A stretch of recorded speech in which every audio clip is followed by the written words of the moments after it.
Hello, everyone, and welcome back to Talking About Stuff with Nick. My voice just That's a bad way to start it. I'll restart. Welcome to Talking About Stuff with Nick. I'm your host, Nick, and today we got a bit of shit to talk about. I don't really want to talk about loads because I myself haven't seen any articles which interested me and I could talk about. But there is like a big thing I want to talk about, which is gonna stray away from normal viewing and normal shit, because I want to talk about it.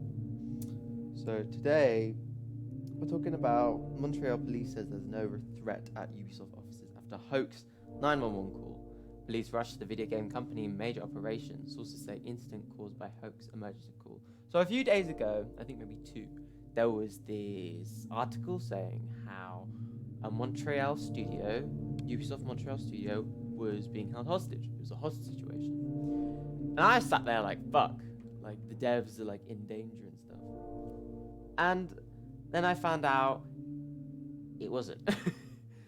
And it was like, and it's making me think, why? What's the point? Okay? If you think it's funny calling the police, and I'm going to sound a bit like a PSA, but I don't care. If you think it's funny calling the police on like a business and making the police waste their time and resources to go to a certain place just cause for like a joke or something, or because you don't like Ubisoft, fuck off. Like, that's so fucking stupid. Like, okay, the memes that come out of it was kind of funny. Because someone said how, oh, this is someone's way of like saying they should put a hostage back into Rainbow Six Siege ranked. And I was like, oh god, I just don't get why people want to do it. At first I was thinking maybe it's the French thing with the Charlie Hebdo article, or maybe it's just because of like the kind of trying to get back at Ubisoft, I guess, for being a dig. But like, is it okay? I think Toronto's the one who's made Watch Dogs Legion. Their source code got leaked a few like weeks ago, before the launch of Watch Dogs Legion, and I didn't know what it was for. And then someone was saying it was for the Charlie Hebdo thing, where they were like, trying to boycott France, which I didn't get. It was just boycotting France, which is a weird movement that I saw. Movement, I don't know what to fucking call it. It didn't really last long as a movement. But I kind of just stood there and I was like, wait, what? Why do they want to just like... They wanted to cancel France. I didn't get that. Because like, there's no... What was the motivation? I know like the Charlie Hebdo thing was like there, but like going for fucking Ubisoft, like, why don't you just send them an angry email if you hate their games? Okay, the police confirmed the large deployment on Twitter had started at about 1:30 p.m, but offered no details, while urging people to avoid the area near Saint Laurent Boulevard and Saint Viateur Street in Montreal's Mile End neighborhood, closest downtown. Police later updated in a statement saying that no threat has been detected so far, no injuries were reported. Television images showed the streets around the old brick building cordoned off by heavily armed officers and dozens of Ubisoft workers who appeared to have barricaded themselves on the rooftop. A company employee reached by telephone told the public broadcaster Radio Canada that 50 people were led to the rooftop terrace by managers who had barricaded the door leading to the stairwell with furniture. The staffer said people were cold but in good spirits. Others were being escorted out of the front entrance. Police officers were dispatched to the scene to respond to a 911 call. A spokesperson told AFP. The information has still not been validated, the official said, adding that officers specializing in this type of intervention are currently on the scene and are carrying out checks. No injuries were reported. Ubisoft is best known for the video game titles Tom Clancy's Rainbow Six Siege, which is kind of dying, in my opinion, because I'm just not interested in it anymore. I got bronze. We don't talk about that. Far Cry and Assassin's Creed. About 4,000 people would normally be working in its Montreal office, but many are teleworking during the COVID-19 pandemic. That's why it's been easy to get the source codes, because they're just on like normal computers. Like, it's so weird. Oh, hold on. Let's talk about AC Valhalla. People are saying it's really, really good. Like, hold on. I'm gonna get some pictures up. People are saying it's really, really good and it's fun and it feels like an RPG and it's been one of the best Assassin's Creeds in a long time. And you know what? I'm happy about that. Will I buy it? Potentially. Oh shit. Never mind. Oh, okay. I thought it said Assassin's AC Valhalla is like Odyssey. Not please don't be like Odyssey. But no, they've actually made like a proper RPG, I've heard. And the gameplay looks fun. And I like the sort of RPG elements around it that they've stuck with it. And like the little, like the subtle things they've done with like the characters. And how like they just want to, you can tell they actually put effort into this, you know? I think they've reused the same engine. I'm not sure. But it's just, it looks really nice. I feel like I might buy it at Christmas depending on its price because I do want to experience it. And I genuinely thought it was going to be an Xbox exclusive, which I think was kind of stupid because I know that, like, you know, Xbox is like, Ubisoft works, no, not Ubisoft, like Assassin's Creed was like a big Xbox thing, I presume, right? I might be wrong. But like, you know, because many of the advertisings that have been targeted have been like saying, play on Xbox. And you're just like, oh, okay. Which is alright, but I feel like Assassin's Creed doesn't feel like an Xbox game. It feels very much more like a... Have they bought Ubisoft? Microsoft? Ubisoft? Oh, okay, there's been an early collaboration with them. Oh, okay. Yeah, I've seen something, like, they've changed the Ubisoft Club to Ubisoft Connect, which looks kind of interesting, I think. Next generation is nearly here. Ooh, that's cool. Watch Dogs Legion actually looked good as well. These new games that Ubisoft have been producing, which have been delayed multiple times, are very good. Ooh, okay, yeah, I want to talk about Watch Dogs Legion. Hold on. Let me get an article up. I'm being very unprepared here. I apologize. Oh, I'm going to exit this off.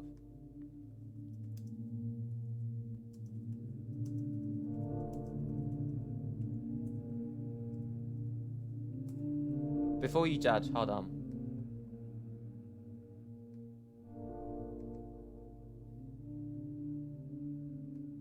Okay, so Watch Dogs Legion.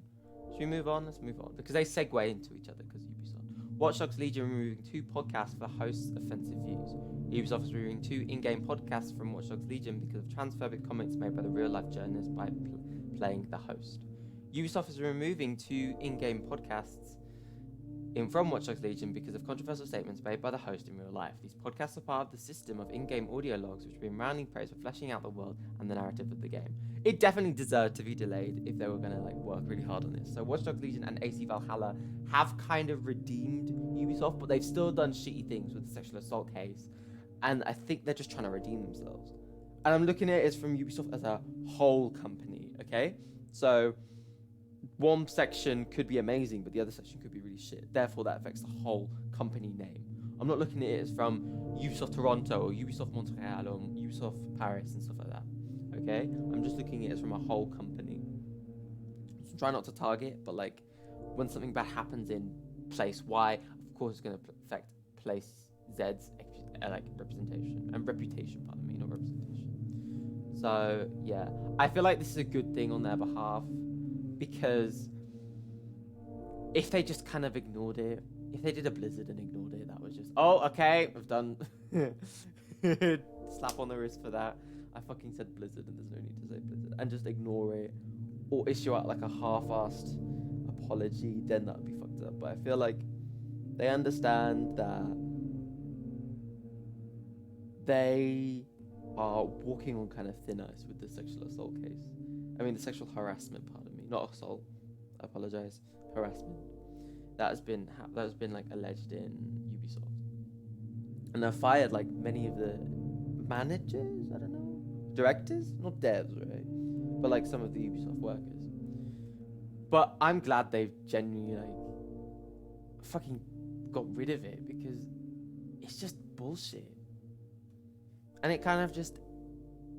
I respect them for doing that rather than just, as I said before, ignoring it. Because I feel like ignoring a problem, especially in... And Watch Dogs Legion is a very political game. It talks about Brexit and stuff like that. which I kind of like. And it, paints it in like it's kind of satirical, but it is very like pessimistic. The game, I've heard. I really want to get it because it looks really interesting, and I like, I've always got a soft spot for when London is used in games and England in general. Even though like, I don't know, like for example, I loved Syndicate, even if people thought it was meh, and I loved Unity as well. But that's my opinion. Anyway, I think we're gonna move on to Mom. I'm gonna go out with a male friend. Be careful. Boys nowadays only think about one thing. Sex? No. Cyberpunk 2077. Yes! It's been delayed again. We need more time. New release date. Like, okay. I agree with both points. Both sides. Dude, you've delayed the game so much. You better hope it reaches gold and sells 10 million copies and actually, like, does well for your company, because your stocks are falling fast. CG Projekt Red. On the other side, they just want to make a perfect game, They don't want it to be shit. I pre-ordered Cyberpunk about like a week before it was meant to come out. Yes, I'm a dumbass. Me in 2077 reading about how Cyberpunk 2077 is delayed again. But yeah, on the other hand, I just feel like it's a bit shit that they're not working hard, and they're becoming the bad guy with the crunching. I thought they would like find an ethical way to fucking not fix it, to kind of like be the better people rather than just copy Naughty Dog or like other companies which crunch and still make a game which is like built on crunching. And I feel like I can't respect that, because then developers and directors are gonna think, hey, crunching's worked in the past, let's like try it again and again. And if CG Projekt Red, if their mindset changes, then what the fuck's gonna happen? It's scary to think about it like that, because with The Last of Us 1, I'm gonna use Naughty Dog as an example, like, what the fuck? People left after Last of Us 1 because of like the very harsh environments and stuff. And then Last of Us 2 came around and there was crunching, and people may leave The Last of Us 2. So where does that leave The Last of Us 3? Is it gonna become an 8-bit? Abby versus Ellie in an 8-bit world? It's scary. I don't know when this article was released, actually. I think my dates are wrong. Hold on. Oh, the advertising where it's like, don't worry guys, it's coming out fucking November. And then it just doesn't. Oh, bless. Ooh. Ruined King, a League of Legends story. A turn-based RPG set in... I might play this. This looks interesting. I'll have a quick peek at that after the stream. But it's just shitty. I'm sorry. It just is. Like, people are saying that it was going to be delayed till 2021, and if it is, I'm going to be so pissed off, because I really want to play it this year. And I understand they want to make a perfect game, but I'm going to use my exam oh my god, analogy. I forgot to say that word then. Jesus. Analogy. Okay. You've got an exam. You got to produce this as best as you can. And I know that you can say, oh, but video games aren't like exams. They need to be like art, and art takes a long time to develop. Yeah.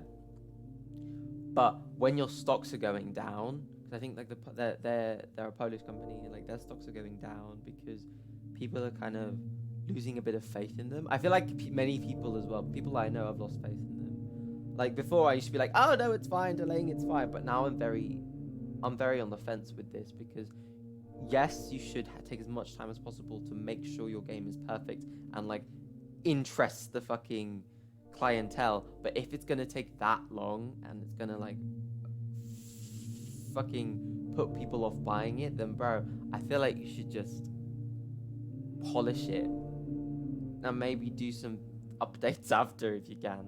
Then people are gonna be like, it's gonna be like Cyberpunk. I mean, not Cyberpunk. It's gonna be like fucking Fallout 76. That's kind of got a good, you know. Touch wood. But yeah. I've still got a bit of faith. 10th of December is the new date. Hopefully it comes out by then. If it doesn't, I will cry. If it comes out January 2021, when my exams are, I'm gonna cry even more. So yeah. Alright, moving on to the last bit, and I feel like I'm gonna try and I'm gonna talk about this for quite a while. Is Grand Army, and I just chose a random review because I wanted to like read the review and react to it. Grand Army review. Netflix's problematic Euphoria imitation is all over the place. Set at a Brooklyn public high school, this YA melodrama exploits racism, sexism, and terrorism to create a hodgepodge of trauma porn. How I feel about that whole thing so far gives me such a negative view of this Jude Dry, of this writer, okay? Because as a young person, as a person of color, as a person who like is in high school, that's weird way of interpreting it, because I interpreted it indifferent. So Grand Army is set in New York, and it's based on these 5 kids, and they're following their story, and it all starts out with a terrorist bomb threat, and this bomb goes off, and like that's when like the whole show kind of unfolds. Not because of that, but how I interpreted it, and quoting from T Noir, watch her, she's amazing. I'll put a link in the description because I really like her a lot, and I think she's like fucking awesome, and I'm really scared I'm going to repeat her points, but I really want to put my kind of view on it. But anyway, a lot of love to her. Is that within the 5 characters' lives, a metaphorical bomb goes off which affects them and changes their lives forever. Okay? And I like that because I feel like from a thematic view, that's kind of like a good way of presenting it, is how this literal thing goes off and that triggers like these chain of events. And I think that's really good. But is it a Euphoria imitation? No. I think Grand Army, yes, it may have come off may have, you know, had a bit of tropes coming from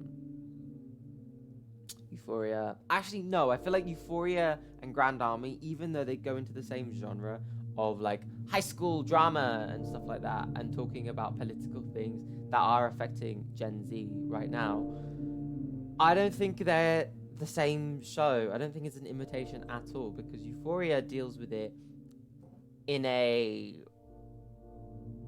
real life day setting, but like kind of romanticizes bits and like has like really cool cinematography and stuff. Not romanticizing, but like has it in such a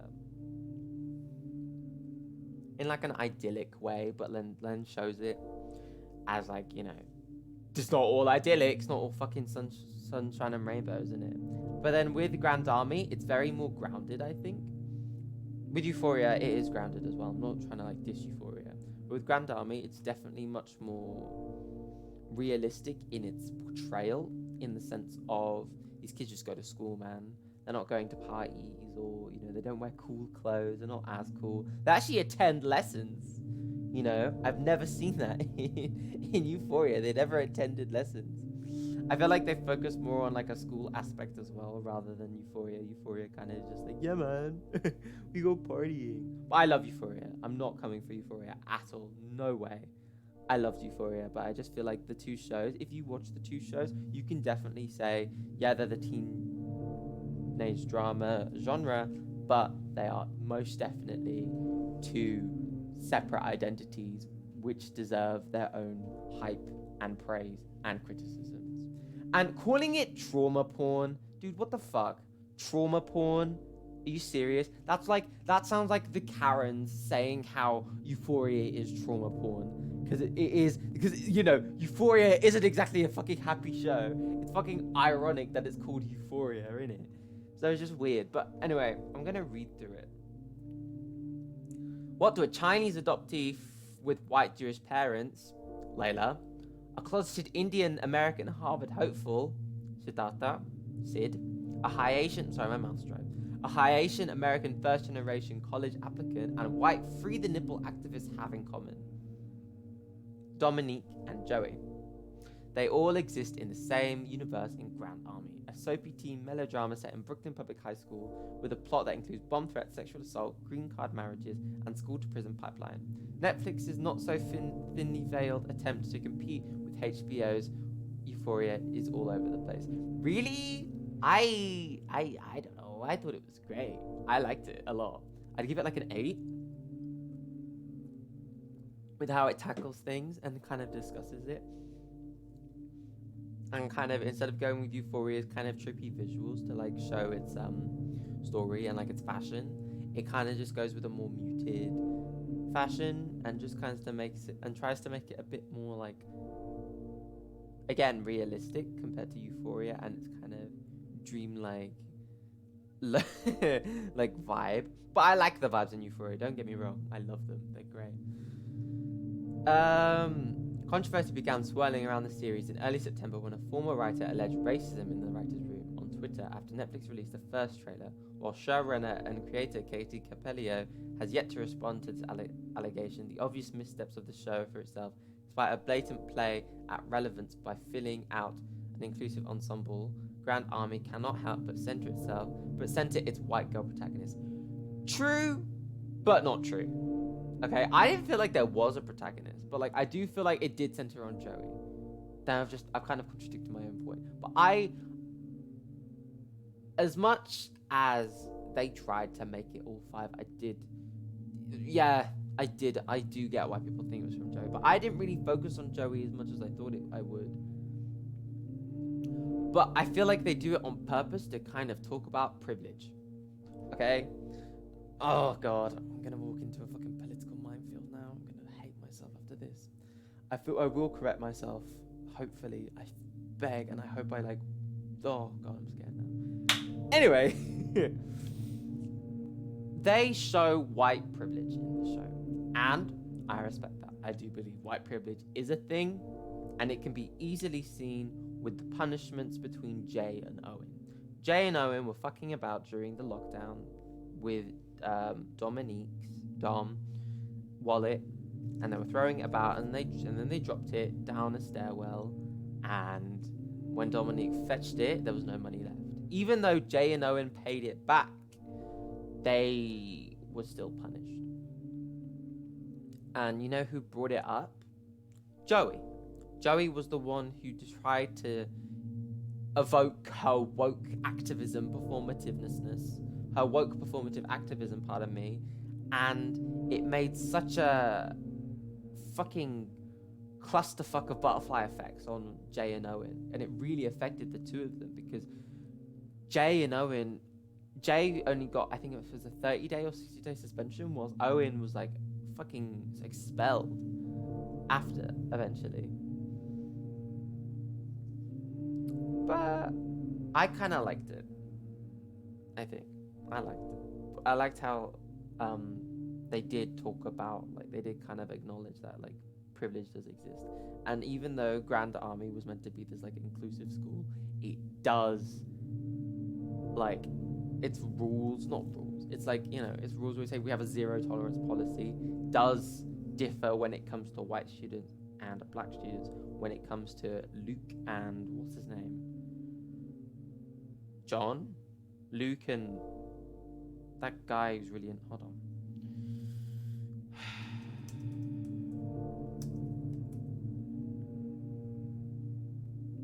George.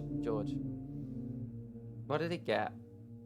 7 out of 4. Yeah, I'd give it that. I think, definitely. What did it get on Rotten Tomatoes? I don't really trust Rotten Tomatoes, but they aight. 85%. Yeah, I'd give it a 75, 80, you know. But it's just, like, I think it does the white girl protagonist thing just to kind of show how, I don't know, in like some weird way trying to show like white privilege maybe. I might be out of reach. If I am, then I'm sorry, but like I kind of saw it as that. The result is a dizzying mishmash of half-baked stories that is light on meaningful character development and long untied cliches about people of color. Disagree. Grand Army is so eager to represent Gen Z, one can feel their elderly millennial writers foaming at the mouth in every frame. One thing I liked was there was a brown protagonist. His name was Sid. Now, as a brown person, I don't feel as represented in the media as a brown person, okay? So that's why I always looked up to people of color in the sense of when they were on TV, and like I used to be like be fucking hyped for them. Whenever I saw a black person, whenever I saw a Chinese person, whenever I saw like just Asian people or like black people and like people of different races, people who weren't white, and people who were people of color, I know they didn't look like me, but like they were people of color and they had been through experiences like me. And now this is not me saying that I identify as black or I identify as all races. This is me saying that I am different from a white person and these people are different from white people as well. Therefore, I can relate to them in that aspect. And I can root for them. That's why that's why I kind of, oh shit, my Steam's comes up. That's why I remember when I saw Sid and I was like, hey, an Indian, I think he's Indian. No, he's from India. His name's Sid. They don't actually explicitly state his religion. He speaks Hindi at home. Buckham, I think, is I don't want to go there because I don't want to sound racist. That's the thing. Against my own race, because that's just totally wrong, I think. And it's bad of me to assume, definitely. But like, they don't explicitly state Sid's religion. But, he's from a conservative, I think it's a very conservative family, to be honest. But like, it's funny because Sid is gay. That's fine, man. And his sister is a activist, I'd say, a feminist. A feminist, actually. She's definitely a feminist. And, she is even writing a play during the show on female empowerment. And how this relates to the family is when the family are over, like when the family are like hosting, I mean, Mira's like, oh, my family's hosting this event about my play, about, female, the female body and like how I want to be respected and stuff like that. I'm not trying to invalidate, I kind of didn't have the words to say it. But, I could see I laughed. I physically laughed when I saw like the reaction on the parents' face of just like, oh no, I could imagine what they were thinking, like, oh my god, they're talking about boobies and vaginas, oh my god, it's so scary. Like, I could imagine that. Because there is still that taboo in like Asian culture like that. I feel like amongst Indians and Pakistanis and Hindu, people like that. Oh, is that mean? I'm sorry. People who are brown are like me. So that is Indians, Hindus. No, Nick, not Hindus. Hindus are religion. Sikhs, Hindus, Muslims. Thank you for correcting that, Nick. Sorry, my mistake. I shouldn't have said that. But you could see like the physical awkwardness on it. That's why I kind of got like they're a typical Indian family. I think they speak Hindi, and I think they're from India because they call him Punjab, which is like, I thought he's like, from the Punjab, innit? But I don't know. I feel like I've got to look him up a bit more, but I'm not sure. But with Sid, let's talk about Sid first. Okay, Sid. Great that he wants to. Oh god, I need to set my. Have I set my? Okay, just chatting. Update information.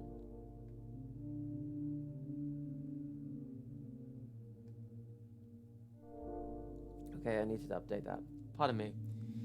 But with Sid, they showed him to be this popular guy, and when he got his Harvard essay exposed, when he decided to talk about in his Harvard essay about how he feels being gay in a Indian family. And I respect that 100%. If you want to express yourself to you want to be seen as different. I feel like that was like what he was trying to get at. He was trying to like because you want to be different, you want to be accepted into Harvard, such a big amazing school. You can become a doctor or whatever. I get that. And so he decided to use his sexuality as a way to like express his uniqueness, shall we say. He leaves his I think he gets mad at someone and like uses very offensive language to describe him. Not racist, I think it's like ableist. Is that the word? I'm sorry if I get it wrong, I'm bad at terminology. But he uses that language and he walks off, and this guy, I forget his name, he like takes his computer and like posts his fucking essay online. And that's horrendous because you forced him to come out, and that's makes him in such a very vulnerable position. But the thing is, people really didn't care, to be honest. But there was one thing that kind of was like I appreciated, was from the realism perspective, was that the comments made under like his post when he was exposed as being gay was like, there were people, oh well done, and there were like there were people who were just like against it, people who were mocking it and joking about it. And I applaud Grand Army for not being so tame in its language, okay? Because, okay, I know this is going to sound a bit controversial, I'm not sure, but I feel like language, when you're trying to portray a realistic show or time era or like group of people, you gotta use the language. You can't stray away from it. That's what I think 13 Reasons Why I did wrong, was some of the language was either too used or too kind of forced in, or wasn't like, subtle and made it like, sound like it was normal teenagers. Like, they don't say fuck every 4 seconds, okay? You can tell 30-year-olds wrote that if, like, you think that Gen Z people would just say, oh shit, oh fuck every 4 seconds. Like, in conversation. Like, bruh, no, we don't do that. But, for example, with some of like the language itself, some of like the homophobic language, ableist language, I think that's the terminology for it again. I think it is necessary to put it in, because that's what was that? Mid-90s, that film, that got a load of flack because it used a lot of homophobic language when they were talking about friends, like saying the F word, and, they said the N word multiple times, even if they weren't a person of color, a person who was black. And, pardon me, I apologize for saying that. And people were like, what the fuck, Jonah Hill? Why would you do that? I'm hoping he didn't do Tarantino and just put the N word and everything. Okay, like, fuck, no, please. But the hip hop scene at that time, in the 90s, in mid-90s, was, it was very, like, taboo, because they did, use those words, and we can't, like, hide that from our history and smear, like, the evidence away, because then we're just going to be left with, like, hello, how are you? And it's just kind of like, it doesn't feel realistic. Jonah Hill, I think, that's the guy who made Mid-90s, was trying to, like, depict his real life experiences of being in the 90s, of being in the hip-hop scene and skater scene, and, like, the language used was there, and I respect that, because he's using it in an art style, he's not using it to attack anyone. Same with Grand Army. That's why I think, like, that's why I wanted to compare the two, because, like, they both use that type of language, but to kind of represent and portray realism, because we can't deny it does exist still. Hopefully we'll be able to stomp it out, but we'll be able to stomp out all this prejudice against people of color, people of sexuality, people who have different sexualities, pardon me, and people who are just, people who have disabilities. We need to, like, be seen as, same with, like, sexist language they use in it. For example, like, I don't want to say, actually, I don't want to get demonetized, but, language like that is used in it because, it's a high school, and they got to show that people do think like this in high school because they're still teenagers. Character-wise, Sid, I didn't like that he got together with that guy at the end because it just felt like they were just too, like, I think he was bi or gay, I'm not sure, the guy at the end, and they just got together like, oh great, we're together because we have, different sexualities and we're not straight. Ooh, like, I was like, okay, there was no chemistry between them, no way. With Dominique and John, oh, there was so much chemistry. I loved them. Oh, they were amazing. With Dom, I don't really want to touch upon her character arc because I myself do not. I feel like I can't really comment on it,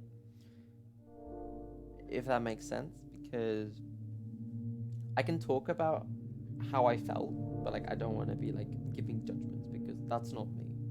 I have no right to give judgments because what happens is there's a green card marriage with Dom and this guy, and he offers to give $10,000 if Dom does this marriage. And her family aren't very rich, and her sister has no work because of getting injured at work, and she got fired. So they're like in dire need of money. But Dom's very strong. She doesn't want to be like coddled or like saved. She wants to like do it herself, and I like that about her. She's like depicted as very strong, but like not as in like the misogynoir stereotypical image of she's just a strong black woman, but she's she has shown vulnerability and she's shown strength, and she's just depicted as a fucking human being, and I love that. But I can't judge the green card marriage because, I myself have never been through it, so I don't want to like touch upon that subject and be like, oh, it's because I don't have the right of saying, oh, it's wrong because it's not real love, because that's just fucked up. I can't like voice my opinion on that because I don't want to. Oh, my battery's running low because I don't want to like make judgments because that's wrong. Next character we're talking about, I think we're going to talk about... Oh no, let's read a bit more. A thwarted terrorist attack begins the story disrupting a school day at Grand Army. The fictional Brooklyn High School is full of ambitious students from across New York City. Each episode begins with an ominous typewritten confessional letters spewing heavy-handed diatribes such as borders aren't secure, markets aren't secure. Democracy's not safe. As if a terrorist attack wasn't enough inciting incident for one TV show, Grand Army throws in sexual assault, an unfair suspension of a black boy for harmless horseplay, and an immigrant family pressuring their daughter to enter into a green card marriage. There's enough story here for each one of these characters to have their own TV show, and Capelio should have stuck to the stories she's equipped to tell. I get that. But, Okay. Through the Netflix synopsis, claims the show follows 5 teenagers. Grand Army is clearly most concerned with the story of Joey Del Marco. Odessa Azion, I think that's how you pronounce it. I follow her on Instagram, she's great. An outspoken white teen feminist and dancer who's primarily hangs with 3 jerky white guys when her commitment to sexual liberation leads her friends to cross the line. A community that has revered her for freeing the nipple quickly turns on her. Joey's storyline is taken directly from Capellio's 2013 play Slut, a critique on rape culture and slut-shaming that has been performed at high schools around the country. An exciting discovery, Azion imbues Joey with a fiery spirit and emotional vulnerability. The epitome of white feminism, she fumbles her racial politics with very little repercussions, a huge missed opportunity for Grand Army to take a creative risk. Yeah, but there are repercussions for her actions, I think, definitely. When she becomes being gay. When she's like, I want to be woke, I want to stop Jay and Owen from fucking about. And then she realizes, like, the how volatile her actions are because she's a white woman and she thinks, oh, it's nothing, But these black kids, they're going to be, like, affected 10 times more because of their race. Definitely. Joey, the scene when Joey, I think the scenes after Joey was raped and how she was feeling at the time, I felt so much pain for her then. It felt so fucking horrible to watch her.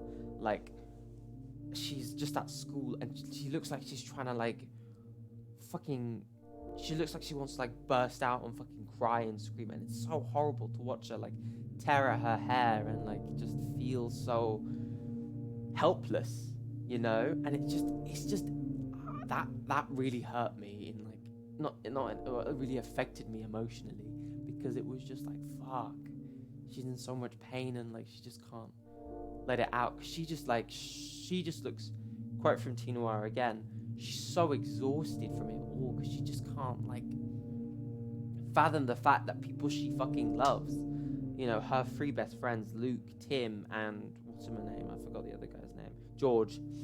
You know, can't believe George and Luke would do that to her, and Tim would just watch and just be like, you know, salty because Joey was flirting with all three of them, but like had a connection with Tim, but still kind of stayed away from Tim because her best friend is the sister of Tim, and and like Anna, I think her name's Annie or Anna. Anna is like, oh, I don't want you getting with my brother, so like Joey just stays away from Tim, and Tim takes that personally, and like that turns into him becoming a bystander and watching Joey's rape happen in the back of the taxi. I need to put a trigger warning in the description, I think. Yeah, I feel like I'm gonna do that when I post this. Dominique, a first generation Haitian American who aspires to be first in her family to go to college. She's really, I loved her to bits. I think I really liked how they spoke Creole at home, and it wasn't just like the elders just like speaking in a thick accent when they speak English. They just all spoke Creole, and that kind of embraced their native tongue, and I really liked that. Plus Creole is like has like similarities of French, so I could hear some of the words and I was like, oh my god, it's kind of cool, man. Oh, Layla. Oddest of all is the unhinged Layla. Okay, I want to talk about Layla. Can we talk about Layla? How long have we got? Okay, we're going to talk about Layla. Layla, I think we're going to finish off with Layla. Okay? And then we're going to finish the stream because I will dive into it more, hopefully. Actually, you know what I want to talk about? Yeah, I'll just finish this. Okay. Layla, I thought they were going to do something very interesting with Layla, was like her having an identity crisis, okay? She's a adopted Chinese orphan. She was a Chinese orphan, and she was adopted by a white Jewish family, and she left and she moved to America, New York, and she started a life there. In one of her like earlier scenes, she's seen as like an outcast towards the other Chinese girls because she can't speak Mandarin, and she feels very left out, and she doesn't really have like anywhere to like look to. She doesn't have her own like community, if that makes sense, because she doesn't really fit in with the white people, but she doesn't really fit in with the Chinese people, and like she doesn't really have an identity. And I thought the show was going to delve into that, and that would have been really interesting, because identity amongst people of color when they're younger, I think for me as well, was that sometimes when surrounded by a lot of white people, you really don't want to show you really just want to fit in. You want to be like one of the crowd because you just don't want to like be seen as an outcast. And I thought they were going to do that, but then but like now back to me. Now I'm older, I love my heritage and my culture. I'm trying to embrace it much more to kind of like redeem what I did in the past of like just kind of ignoring it and trying to fit in with like white people. And, you know, I thought they were going to do that with Layla, but they didn't. Also, happy Diwali, any Sikhs or Hindus or people who celebrate Diwali. Happy Diwali, man.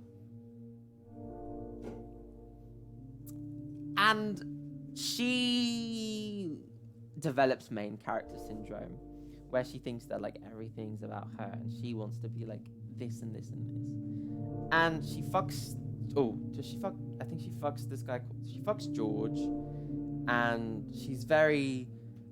you know, she hates that Joey, you know, this beautiful girl, you know, who's more popular than her. She calls her beautiful. This beautiful girl who's more popular than her is getting George's affection. And she's like, and like, then for some reason, even though Layla and Joey never talk, Layla has like instant hatred for Joey. And then when Joey gets raped and it starts being spread around school that like she's been raped, Layla is instantly quick to back George and is so ready to just fucking antagonize Joey and say, oh, she's lying, you know, George would never do that. And it's so fucking just like, what the fuck? And then at the end, when they're talking about the stylistic device of like the, you know, starting with the typing and stuff, and going, ooh, someone's typing an ominous letter and stuff like that. Turns out it's fucking Layla, because she wants to make another terrorist attack happen again and wants to like make a fake one. And I'm just like, what the fuck? You want to create another situation just to benefit yourself? Prior to that, she went to her rabbi to look for guidance, quote. And the rabbi even said, girl, you need therapy. Like, she did need therapy. And the rabbi was talking about forgiveness and how she needs to look for forgiveness in others in order to feel at peace. And I liked that a lot. But Layla didn't internalize it at all.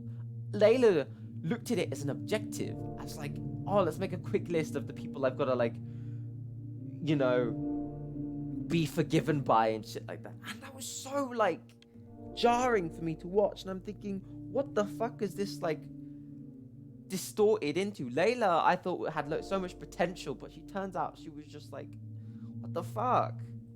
It just was so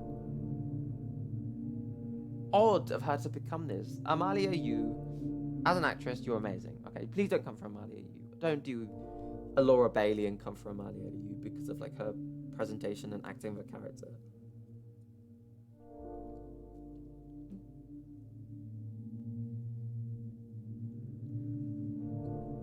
Are we supposed to applaud when, in the season finale, she tells them to speak fucking English?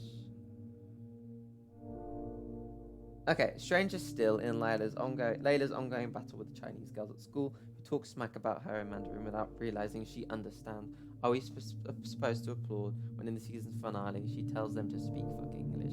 Does Layla actually understand? Like, I thought she didn't. And I didn't like the ending where she goes, speak fucking English, because it comes off so racist. It just, you know, I just speak English, we're in America. Like, it came off like that. And I just hated that so much. I thought Layla would have made a development if they went down the identity route of her being like, you know, she responds in Chinese, Mandarin, in like such a, in like a sassy way. She's like, get fucked, bitches, or like, go fuck yourself, or something like that. That would have been so much more better, because like it would have kind of shown that how before she wouldn't speak Mandarin and she didn't understand it, and then she's developed more skills in Mandarin and like she's able to kind of communicate and kind of have a link to her heritage.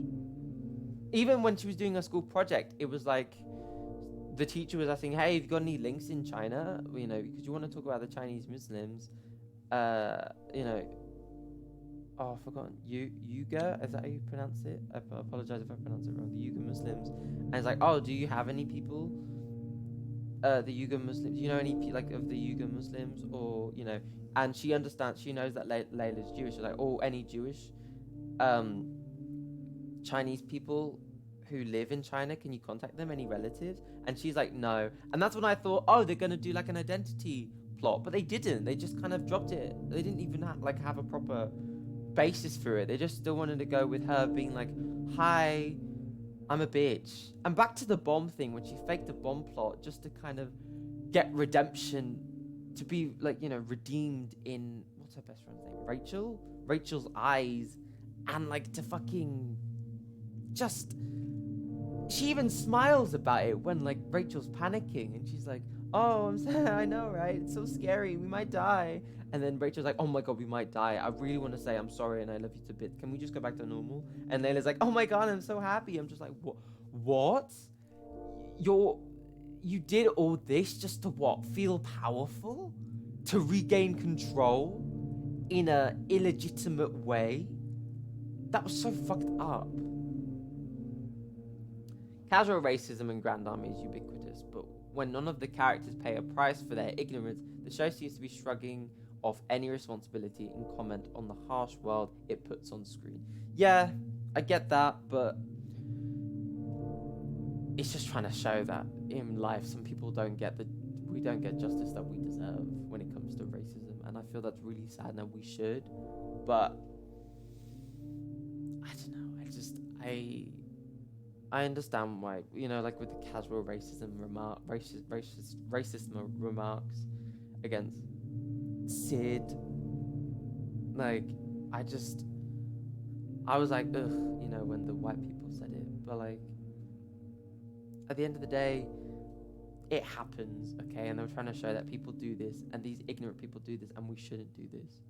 They shouldn't have been like, oh, don't do this because this is bad, because then it would just seem like, like they're ignoring the fact and trying to make it like 13 reasons why again, and they don't want to go through that because it's so heavy-handed, 13 reasons why, compared to Grand Army.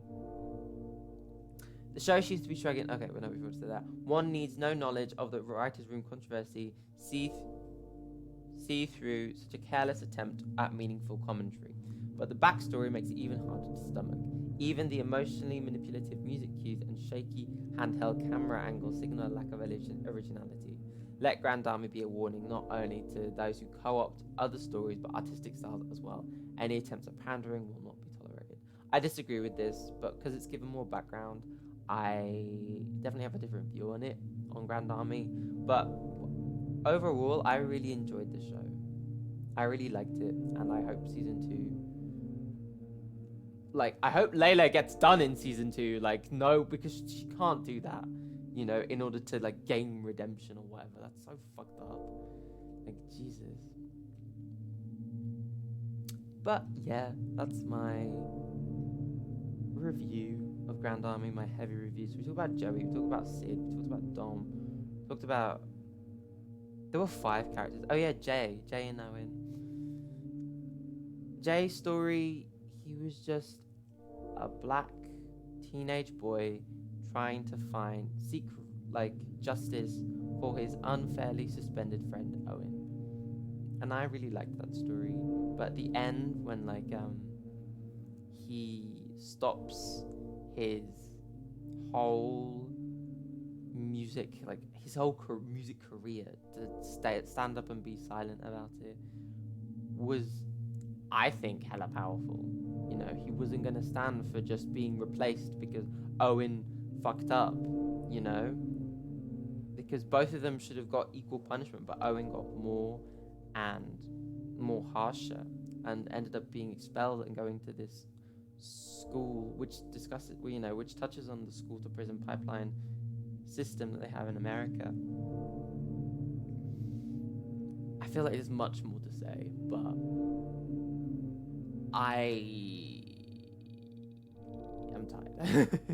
And this was only I wanted to do a casual review of it. I didn't want to do a very intense review. If this does well, I might do a full proper review on it, but we'll see. Anyway, thank you for coming to my stream. If you enjoyed it, give me a follow. This will be posted to YouTube, and yeah, stay safe during these times. Wash your hands, social distance, wear a mask, and I may be playing a game this week. I'm not sure. I've got to see how I am and see how much work I have. But yeah, anyway, be safe, wash your hands, and yeah, I'll see you in the next one.